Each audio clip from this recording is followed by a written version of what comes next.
Solar Comunicaciones presenta Informe Comunal con el concejal Alejandro Soler Gutiérrez. Vecino, muy buenas tardes. Nos encontramos hoy día con el colega y amigo don Víctor Haro en un nuevo programa de Informe Comunal, especialmente Diálogo Constitucional. Víctor, ¿cómo estás? ¿Cómo estás, Alejandro? Buenas tardes, un gusto saludarte y saludar a todos los oyentes y telespectadores de Volar Comunicaciones. Hoy día ya al último capítulo dedicado, por lo menos en gran parte, al tema constitucional, y vamos a hablar específicamente de las reglas del próximo plebiscito, así que interesante para que ayudemos a que la gente vote informada ya en 10 días más. Efectivamente, pero como en todos los programas, yo no quiero dejar de partir señalando que ante la pandemia, vecino, cuídese, cuide a su familia, cuide al otro vecino, use su mascarilla, cumple y fiscalice la ordenanza de uso obligatorio de mascarilla en espacios públicos que tanto costó sacar.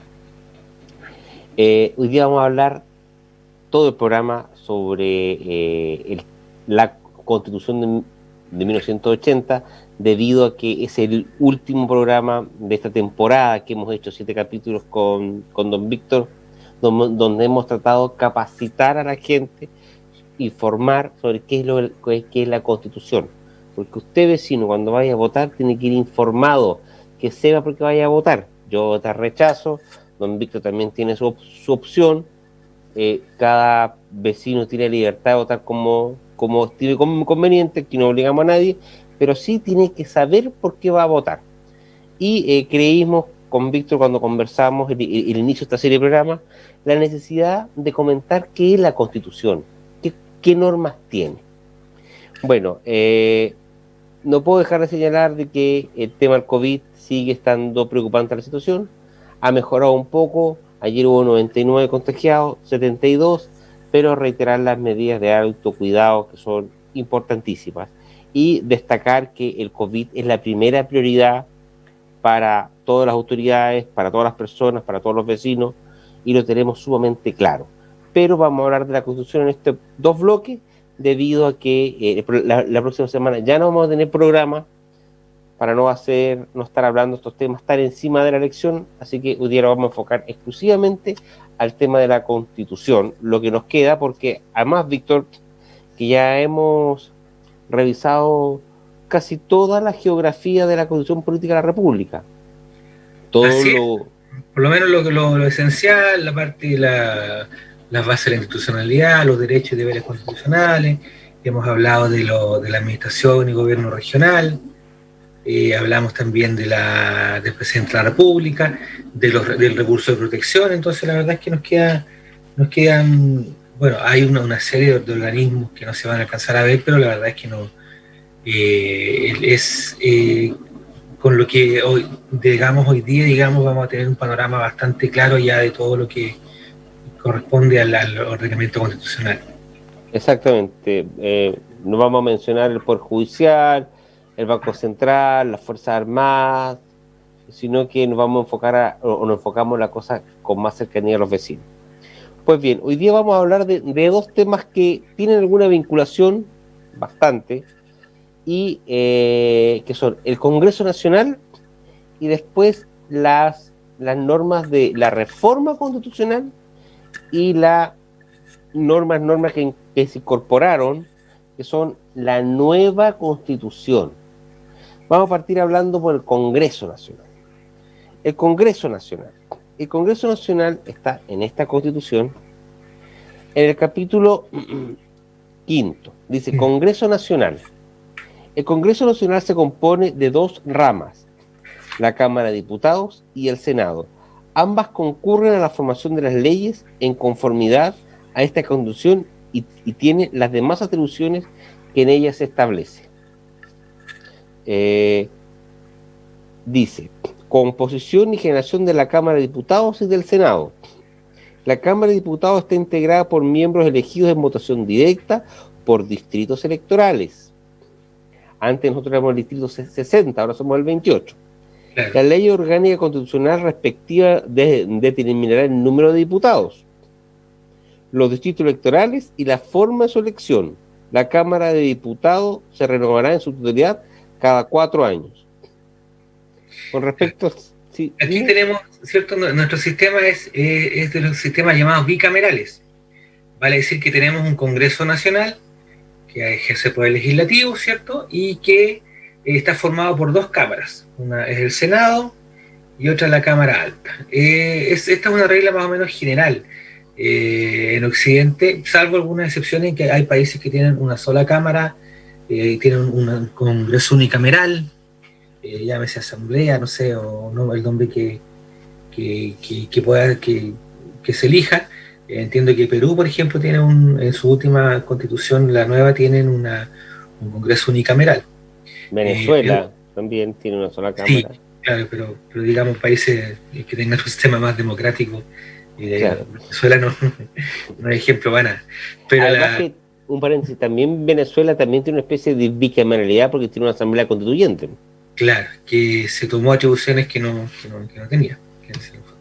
Pero bueno, la cosa es que existe, y normalmente los países donde por ejemplo, hay países en Europa que tienen 2 cámaras, pero la Cámara Alta tiene pocas atribuciones, más bien, no sé, por ejemplo, en la Cámara de los Lores en el Reino Unido, el Senado de Italia o el Senado de España, incluso se eligen indirectamente, no vota la gente, se eligen, pero sus atribuciones son muy limitadas, es como una representación, le llaman representación territorial, pero no tiene mucha implicancia o mucha incidencia en lo que vaya a pasar en los procesos legislativos, salvo cosas más bien formales.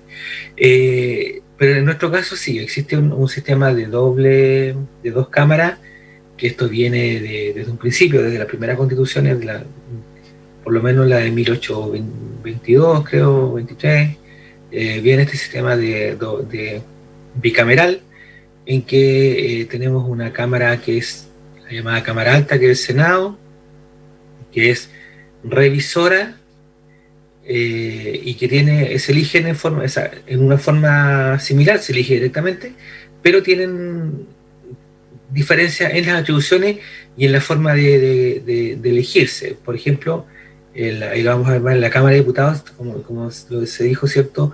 Se renueva cada 4 años. Claro. El Senado se renueva cada 8 años, pero no... Parcialmente, exactamente. O sea, nosotros cada 4 años elegimos, hay elecciones, siempre cada 4 años hay una elección de diputados, para todo. Pero la elección de senadores es una por medio, ¿cierto? En la última elección parlamentaria que hubo, a nuestra región no le correspondió elegir senadores, y sí nos va a corresponder elegir el próximo año.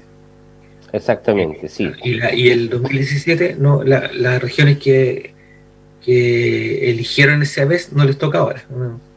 Mira, el artículo 49 de la actual Constitución establece: el Senado se compone de miembros elegidos en votación directa por circunscripciones senatoriales, en consideración a las regiones del país, cada una de las cuales constituirá a lo menos una circunscripción. La ley orgánica constitucional respectiva determinará el número de senadores, las circunscripciones senatoriales y la forma de su elección. Los senadores durarán 8 años en su cargo y se renovarán alternadamente cada 4, en forma que termine la ley orgánica constitucional respectiva. Yo podría decir de que el sistema de 2 cámaras, a mi gusto, es el más conveniente, ya que permite una revisión en los procesos de formación de la ley. Y yo creo que esto fue extraído, este espíritu, un poco del sistema americano, Estados Unidos, en la cual existe la Cámara de Diputados o representantes, que sería una especie de representantes de la población en sí, que son cantidad de representantes por ciudadanos. Y además están los senados, que son representantes del territorio, que hay 2 por estado. Entonces hay una diferencia en la cual la Cámara de Diputados representa la cantidad de habitantes de cada región, mientras que los senadores representan a una región o circunscripción en sí. Acá en Chile calzaban exactamente las regiones a las circunscripciones, pero con el desmembramiento de la región de los lagos, los ríos, quedaron senadores que tienen provincias que representan a la región de los ríos, pero que también votan por ella ciudadanos de la provincia de la región de los lagos. Y también acontece lo mismo ahora con la región de Chillán, que también tiene, Ñuble, que tiene los mismos senadores que el Biobío Cordillera. Claro, que ahora se van, como se cambió el sistema también electoral, ahora debiera hacerse el ajuste, entiendo, para que no haya senadores que representen a más de una región. Claro, ahora lo mismo pasó con Arica y Tarapacá cuando se creó la región de Arica, y en la última elección eso se arregló.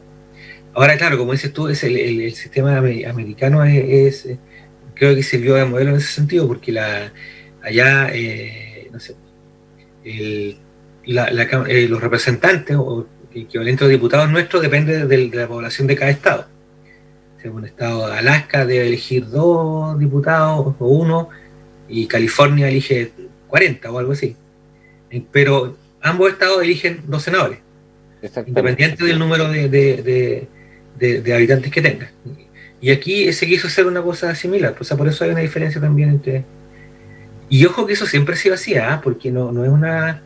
O por lo menos en la constitución anterior, uno escucha de repente que había senadores, el senador de Magallanes, no sé, por ejemplo, que Salvador Allende fue senador por Magallanes.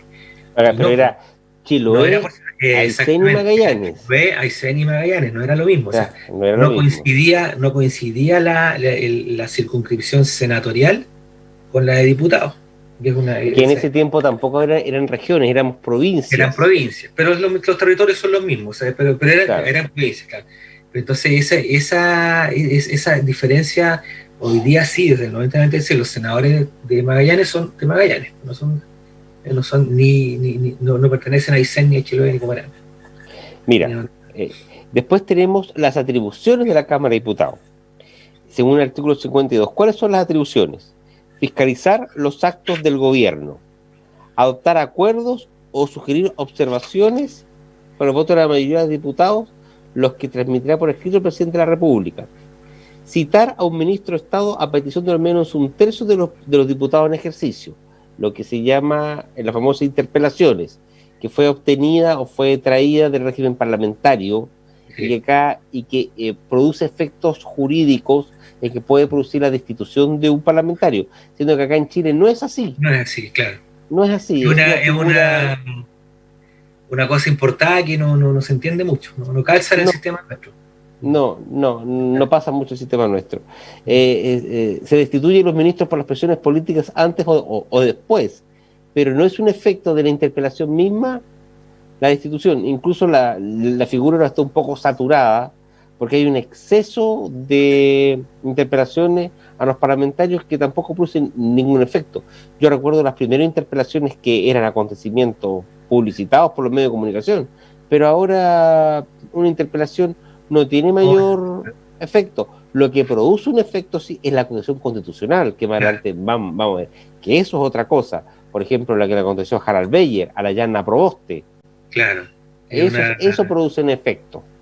Al ministro Chadwick también. El último, claro. Y que ahora ya está pendiente. Bueno, ayer, o antes de ayer, se rechazó una contra el ministro Mañalich, porque ¿por qué se le hace un exministro? Porque desde que deja el cargo, esto puede ser ejercido hasta 6 meses después. Claro. Entonces entiendo que justo en los últimos días del plazo se presentó esta acusación, pero no pasó a la etapa de la Cámara de Diputados, así que lo que trae hartas consecuencias, sobre todo para la oposición, pero no pasó. Y ahora creo que es por iniciarse la tramitación de una acusación constitucional contra el ministro del Interior, contra Víctor Pérez. Exactamente, claro, sí. Igual se ha abusado un poco en este último periodo de esa institución. C. Las funciones de la Cámara de Diputados. Crear comisiones especiales investigadoras a petición de lo menos 2/5 de los diputados en ejercicio, con el objeto de reunir información relativa a determinados actos del gobierno. Declarar si han dado lugar las acusaciones que no menos de 10 ni más de 20 de sus miembros formulen contra quién: presidente de la República, los ministros de Estado, los magistrados, los generales almirantes de las Fuerzas Armadas. Mira, ya incorporaron los delegados presidenciales regionales, delegados presidenciales provinciales y las autoridades que ejercen el gobierno de los territorios. Es decir, los nuevos figuras que se van a crear, que ya vimos en la administración interior del Estado, que son los delegados presidenciales, regionales y provinciales, y el gobernador regional, pueden ser sujetos de una acusación constitucional. Mira la importancia. Sí.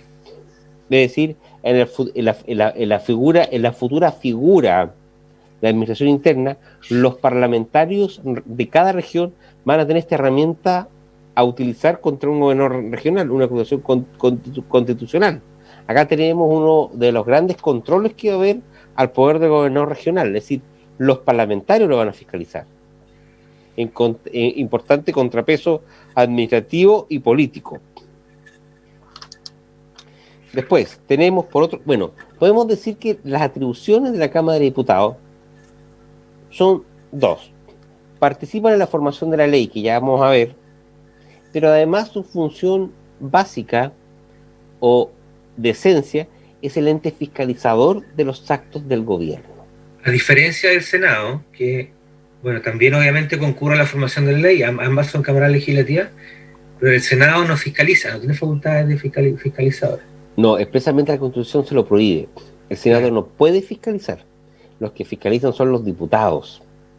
Eso no todos los senadores están claros en eso, sí. No todos, pero es que ¿sabes lo que pasa también? Claro. La fiscalización que una autoridad puede hacer fundamentalmente pasa por transparentar los actos. Porque la transparencia es el principal elemento para combatir la corrupción. Tú transparentas y la corrupción se acabó. Como se dice vulgarmente, es tapar la olla. Entonces, cualquier persona, y más aún una autoridad, el elemento más potente para combatir la corrupción es la ley de transparencia. El elemento más potente. Solicitar la documentación necesaria.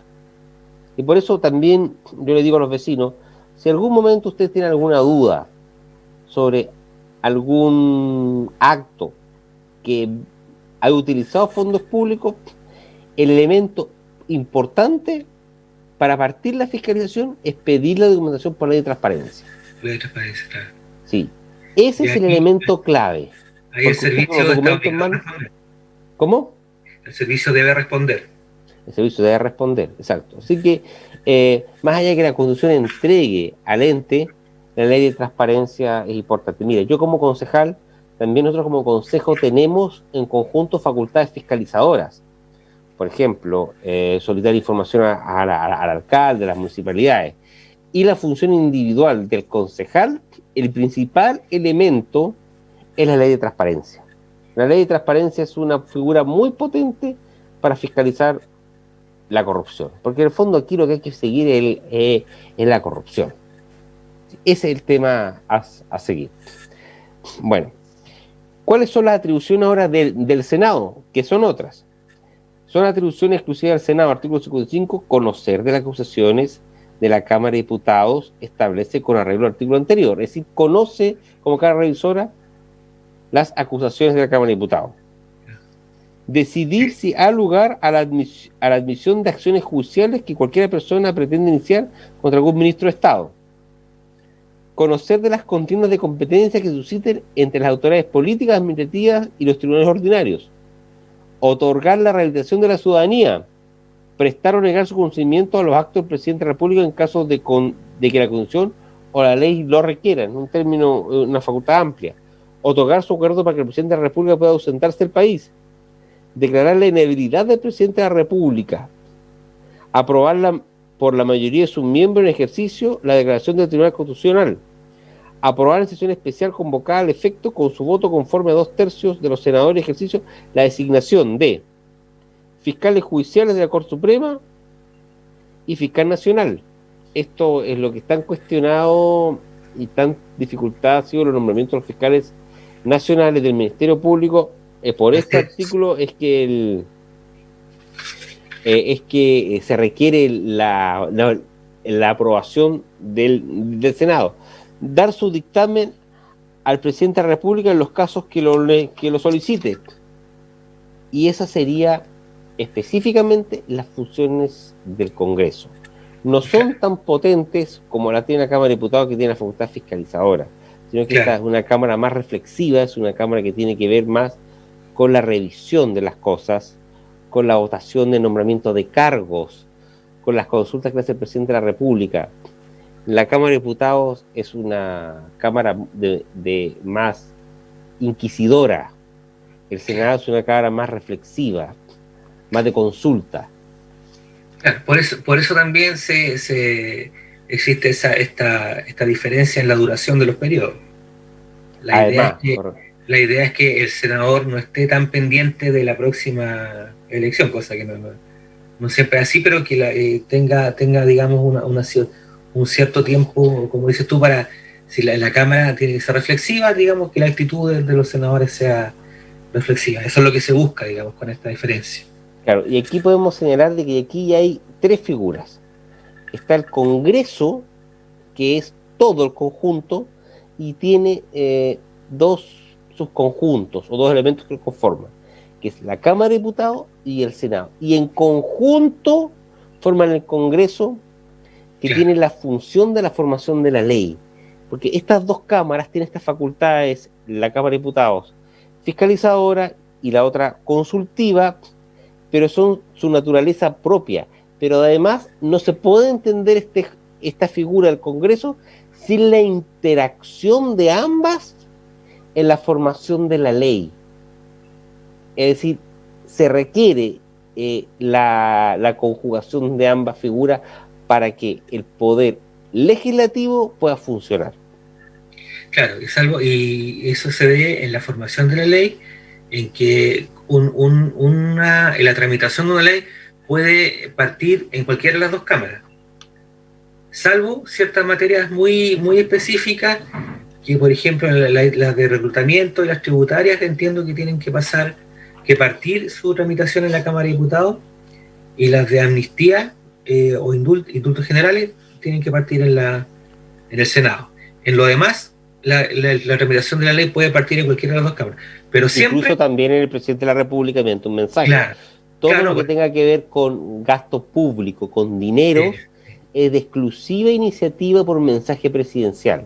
Claro. Que parte o por mensaje presidencial o por moción de diputados. Claro. Pero todo lo que tenga que ver con cargos públicos, con plantas, con gasto público, con presupuesto, con pensiones, y esto era una de las dudas de constitucionalidad de que se abordó a raíz del retiro del 10% de la AFP, fue de quién debió haber sido la iniciativa. Estaba la discusión que por ser un tema de pensiones que tiene que ver con fondos previsionales, debía ser la iniciativa legislativa por mensaje presidencial y no por moción parlamentaria, porque eso partió en la Cámara de Diputados, porque fue la revisora el Senado. Había un tema de inconstitucionalidad que no quisieron llevar al Tribunal Constitucional por un tema ya más de sentido común, digamos. Derechamente de cálculo político, ¿no? Sí, bueno, es que ya era imposible. Yo creo que después de no entender la real necesidad que teníamos todos de dineros por la grave situación económica que estaba en la pandemia, me parece que ya una vez aprobado la ley por la Cámara Revisora, lo más sano, lo más conveniente es lo con unos quórum altísimos.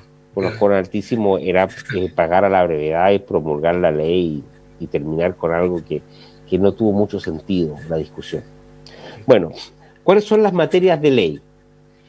¿Sobre qué materias se puede legislar? Uno puede decir de cualquier cosa, o de todo, sí, en cierto sentido sí, pero en la Constitución lo establece, dice, solo son materias de ley las que en virtud de la Constitución deben ser objeto de leyes orgánicas constitucionales, las que la Constitución exige que sean reguladas por ley, las que son objeto de codificación, sea civil, comercial, penal. En el fondo habla casuísticamente de muchas materias, pero todo es materia de ley según el grado de jerarquía legal. No puede haber nada que no está señalado en la ley, ya que la misma definición del Código Civil que dice que la ley es la es la declaración de ¿cómo era? La manifestación de la voluntad soberana. La voluntad soberana que manda, prohíbe, permite. Entonces, dentro de ese concepto de ley, todo se encuentra dentro de la norma legal. En esta materia, la Constitución admite distintos tipos de leyes. Esto igual fue una novedad de la Constitución actual. Está una ley simple, ¿cierto? Una ley de quórum calificado, las leyes orgánicas constitucionales, las leyes interpretativas de la Constitución y las de reforma constitucional, que tienen distintos quórum, vale decir, algunas se aprueban con más votos que otras. Y esto depende de la importancia de la materia. O sea, y a mí me parece bastante lógico de repente que, por ejemplo, no sé, pues no es lo mismo aprobar una ley para autorizar erigir un monumento a no sé quién que lo que regula no sé, pues el sistema electoral, o lo que regula lo que regula la educación, o el Banco Central. ¿Sí?